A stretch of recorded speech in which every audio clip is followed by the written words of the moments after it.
format is actually kind of complex. Um, because it's not just a story that you're following, it's more like a blueprint that you're following. So it's got to be exact and nothing can be missed. Um, and we'll kind of go through everything here little by little, but hopefully most of you are happy with the stories you've created. You have a hero, a goal, and an obstacle, just something nice and simple.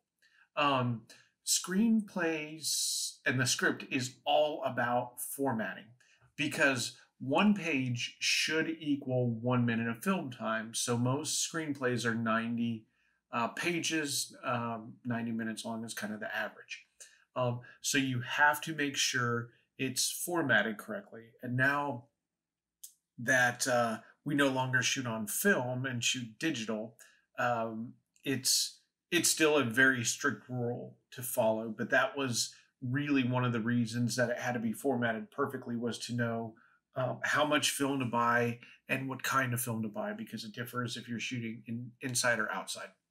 Um, so the formatting comes down to um, what I think, what was taught to me is it shows a discipline as well. It shows that you care about your craft, and that it's not just words slapped on a page, that you truly care about what it is that you're writing about. I was a reader for a small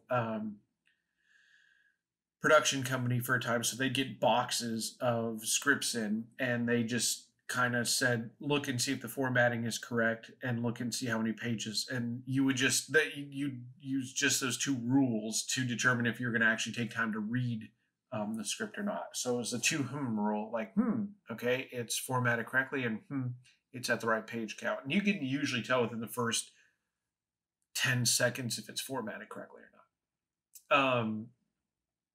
So another analogy for why you want to format, it's sort of like a piano. Um, you have rules to play a piano. You can't just go up and just bang it like a little kid. Um, you have rules, chords, scales, keys, all that stuff. You have an endless amount of arrangements, but you still have these rules or principles kind of to follow. Okay, so probably you've seen something like this before if you've seen a script of any kind. Here's just a little example, and you can see even down to the dimensions, it needs to be correct. Now you'll be using software that their default setting. It will do all of this for you. If you click on the right thing of what it is, we have a header, sometimes known as a slug line, action description, character, dialogue, parenthetical, transition. These are really all you need to know, and the software will do it for you. I'll show you how to use it, but let's walk through these one at a time. So the header, which they've called a slug line, perfectly fine. EXT, what is EXT? EXT is exterior. So that means we're outside of somewhere. We're in somewhere not underneath a ceiling.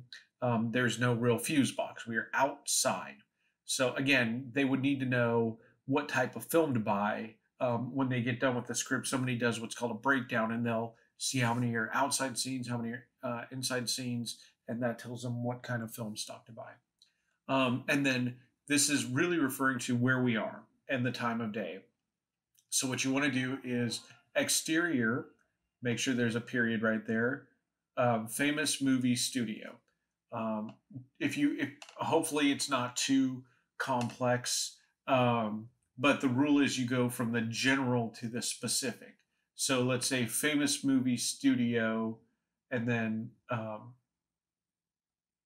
little hyphen, and it's maybe they're in a specific building, like or outside of a building. So maybe a writer's room, and then another hyphen, and then right here is just the time of day.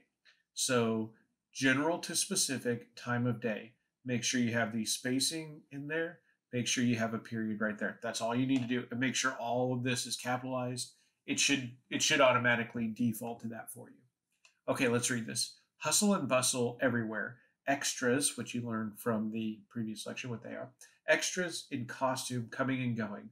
Cars line up at the studio gate awaiting entrance. Okay, So it's very visual. It's active verbs. It's present tense active verbs. It's not extras in costume were coming and going. It's present tense. It's now. A script is like the projector should be going on in your brain. I need to visualize in present day what is going on.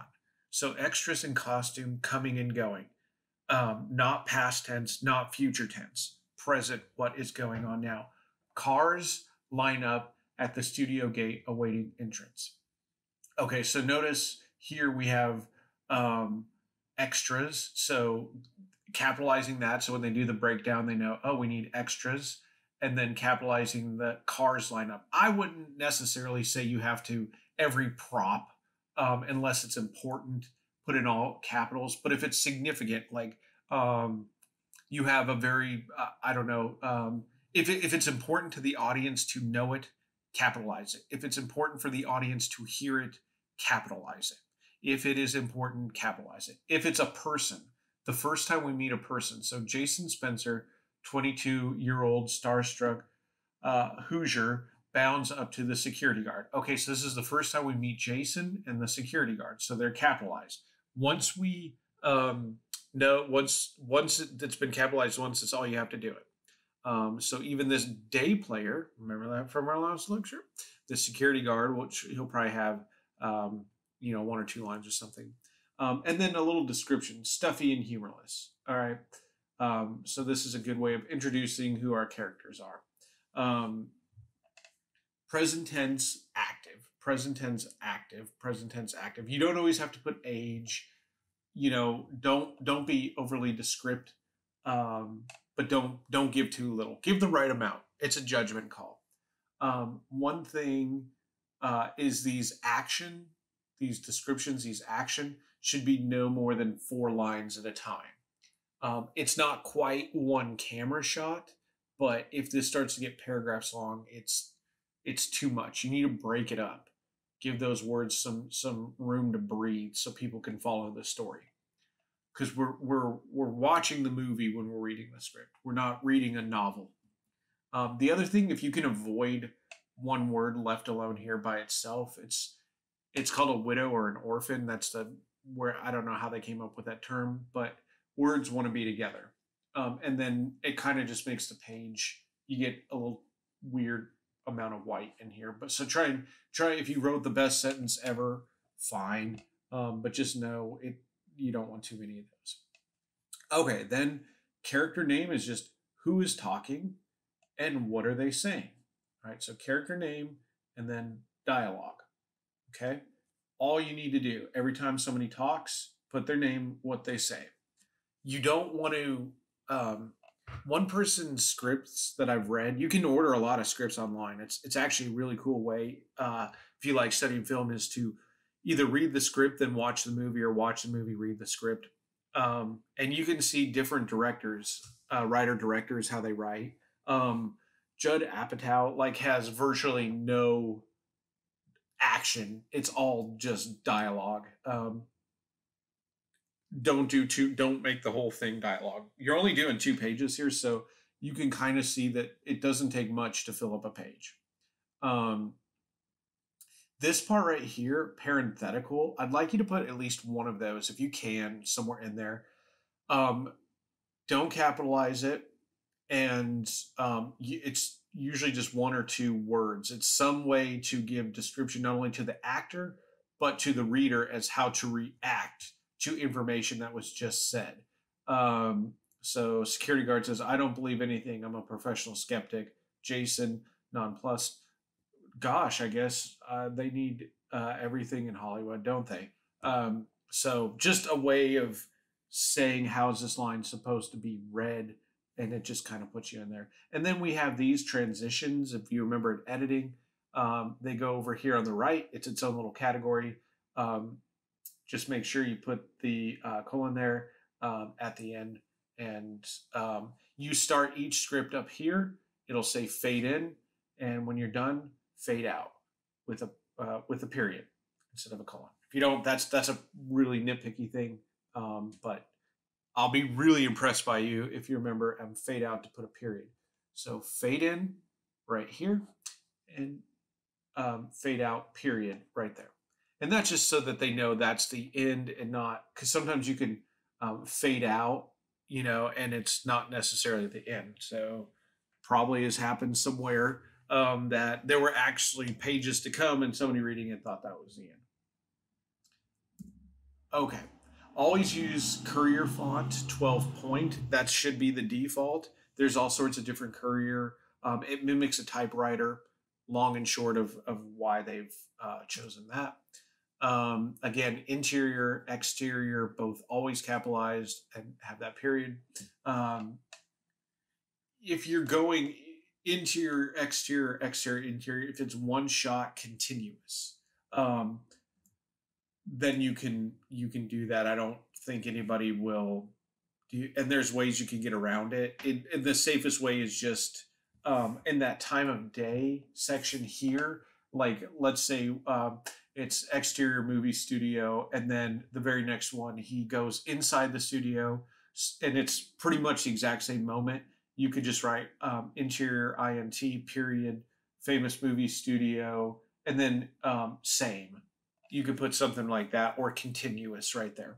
So we know it's kind of one scene going into the other. Always go from general to specific. So interior church, confessional day, exterior ballpark, dugout night. One space between each.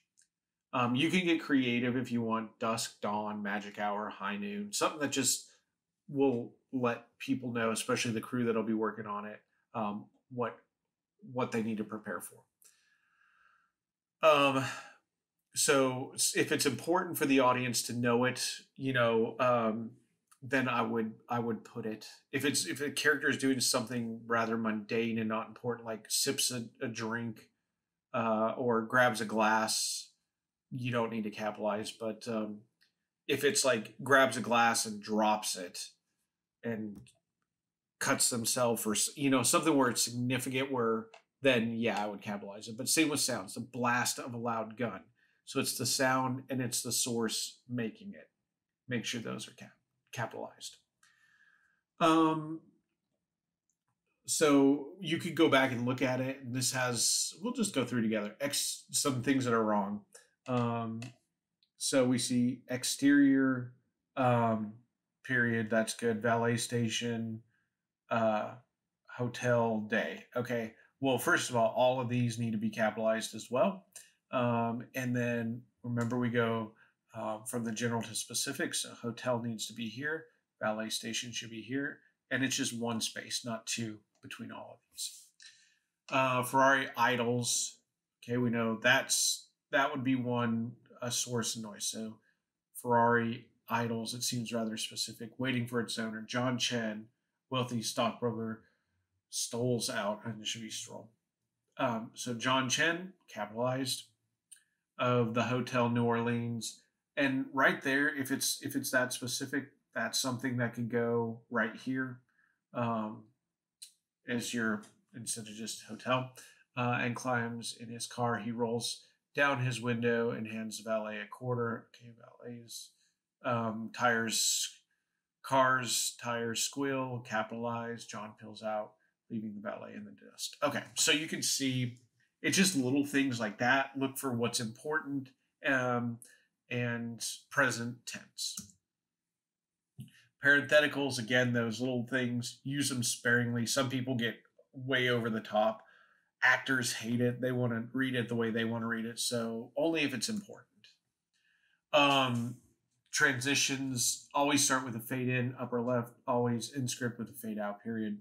All other transitions in with the colon and are all capitalized. So cut to, slam to, anything like that you want to put in there.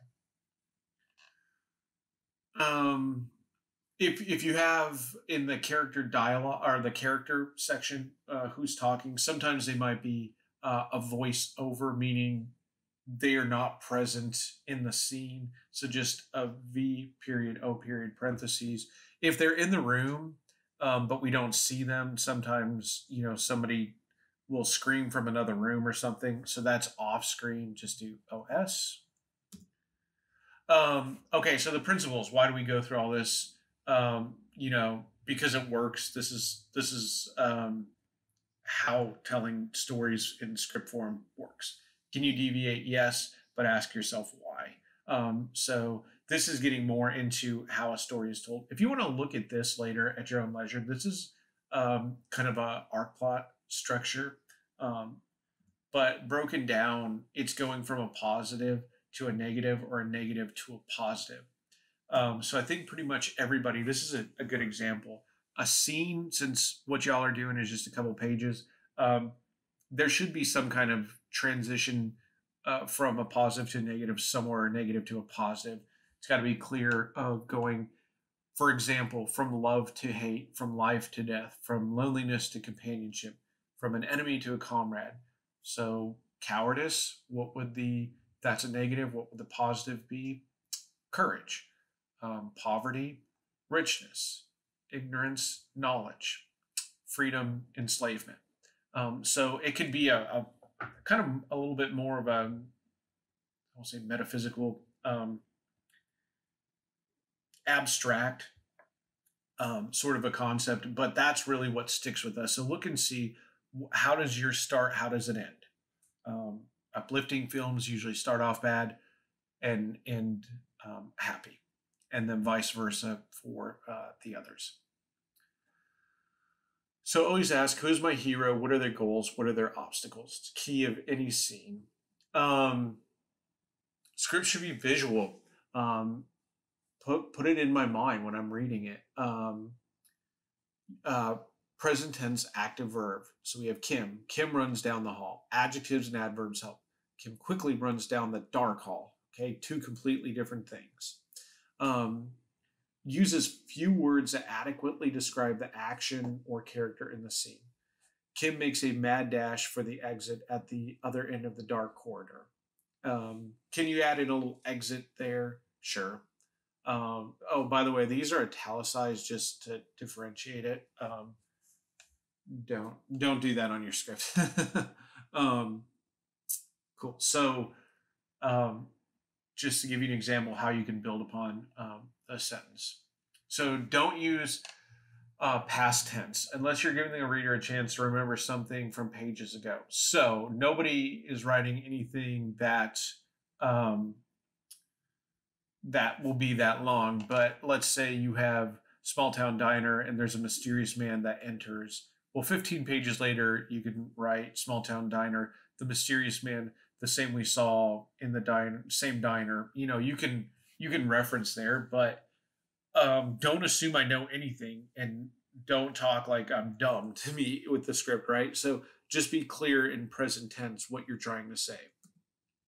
Um, so nothing in the past we don't see or need to know. Be descriptive. Um, Kevin enters the room and slams the door. Clearly, he has had a fight with his mom. He likes to punch walls and he's mad. His doctor told him he has rageahol. Okay, so if you're writing a book, this is fine. Kevin enters the room and slams the door is the only thing that works. Clearly, he has just had a fight with his mom. Well, how the heck do I know that? If in the previous scene we saw it, then we don't need to say it. We understand he's upset. He likes to punch walls when he is mad. That's use. If he is punching the wall, that's useful. So Kevin starts to punch the wall. Okay, great. That's present. This doesn't. And then his doctor told him he has rageahol, and that's unnecessary information. Put it in a scene if we need to. If we need to see it, like somebody saying you have rageahol. So don't do this.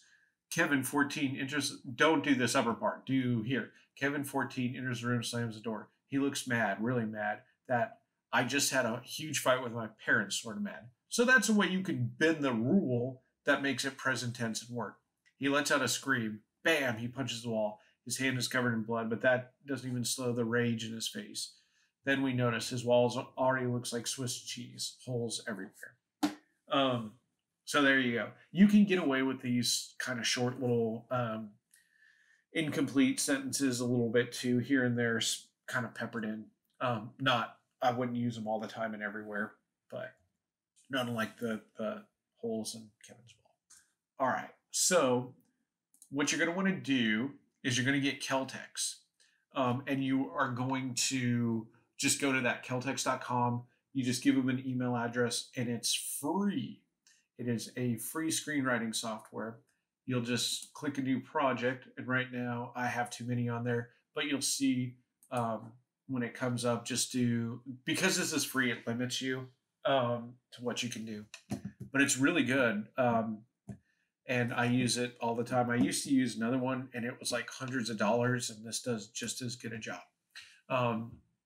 But you can only have so many projects at a time. But anyway, create a new project, click Film and TV, and then click on Screenplay, and you'll come over to here. And very simple, just blank. So if you need to go back for some reason, you can't figure out where to go, just click this little home and it'll take you back. But once you create it and title it, it'll bring you to something here. Just click on whatever you want to title your screenplay. Click here on Screenplay. Boom. Okay. So again, we're going to start out right now. Let me just walk. Really, all you need to know is this area here, and you can see the shortcut keys. All right. So I'm going to always start mine. It's already formatted. Fade in. Boom. All right. And then just go with whatever you want. I'm interior. All right. So you do have to hit caps lock or whatever when you're doing this. Classroom. Oops. I don't know why I did that.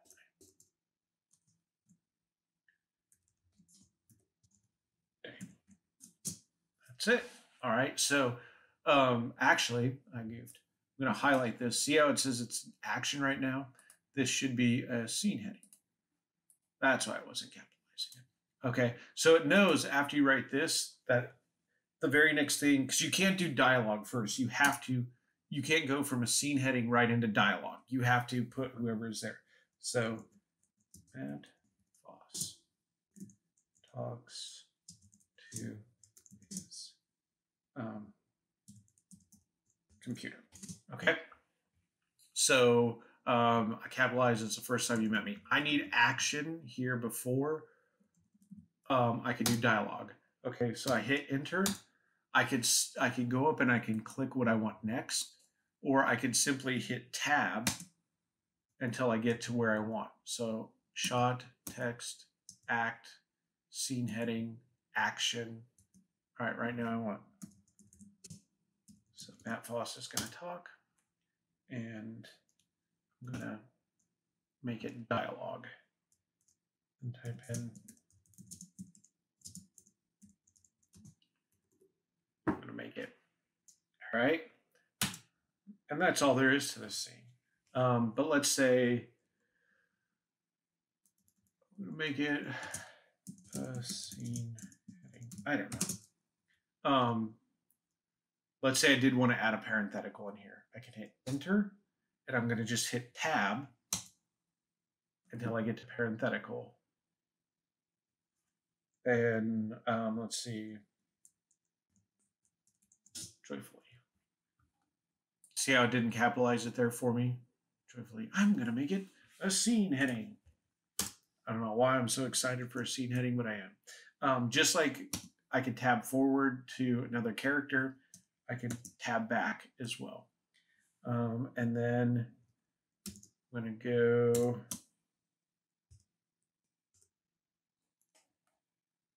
I don't know why it's doing that. Oh, I was hitting shift. My bad.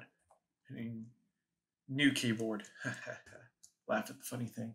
All right. And then fade out, period. World's shortest film right there. But that's really all there is to it. This will do the work for you. Okay. So this will be 2 pages long. When you're done, just go print, download, and then you'll just download it as a PDF to wherever you want, and then you'll upload it from there. Could not be easier. It does the work for you. Check your spelling, check your verb tense, check your grammar. Don't overdo these parentheticals. Really read it. Have somebody else, if you can, read it and look. But, you know, I'll be pretty easy on the formatting. It takes a long time to figure out how to do it. But check that spelling, put some time and effort into it, and just add to create. You don't have to stick 100% to your story. You can deviate, to whatever end you want. I just want you guys to do the process of writing it. Present tense, present tense, present tense, present tense, present tense.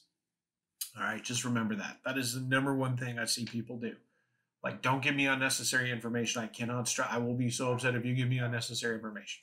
Anyway, guys, that should get you going. Email me if you're having any issues, and happy writing.